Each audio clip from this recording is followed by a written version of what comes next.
अगर आप भी चाहते हैं रोहिणी म्यूजिक के गाने सबसे पहले आप तक पहुंचे, तो लाल बटन दबाकर हमारे चैनल को सब्सक्राइब करें और साथ में बेल आइकन दबाना ना भूलें।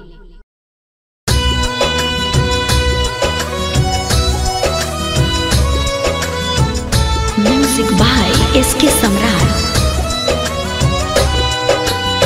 जान हमार शादी होके अब 2 दिन के मेहमान बने। ऐसे मत कहा तू, चली जाए जा।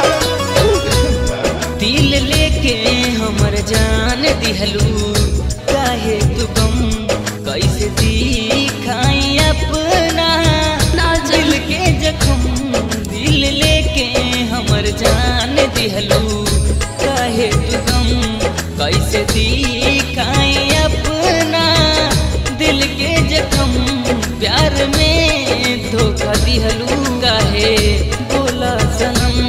प्यार में नहीं खिगोरी हम बेवफा, दिल लेके हमर जान दिहलू, काहे तू गम कैसे दिखाई अपना दिल के जख्म।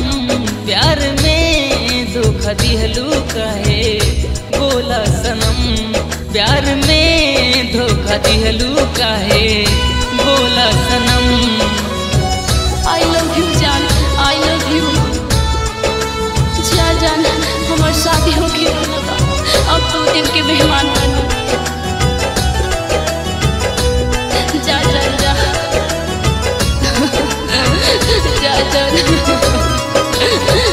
हीरा तलोर हमर रोबे धड़कन हो, कैसे कहीं तोहसे बेवफा सनम हो। गिरा तलोर हमर रोबे धड़कन हो, कैसे कहीं तोहसे बेवफा सनम हो। ढहा तू दिहलू हम पे सारा सितम, दिल लेके हमर जान दिहलू, काहे तू गम कैसे दिखाई अपना दिल के जख्म। प्यार में धोखा दिहलू, काहे बोला सनम। ना जान तू हमरा के छोड़ के मत जा, हमरा से कौन गलती हो गई जान। मत जा छोड़ के हमरा के। मोहब्बत कइला काहे के जब तू निभौला ना जान। जा तू बाड़ा हर जाए।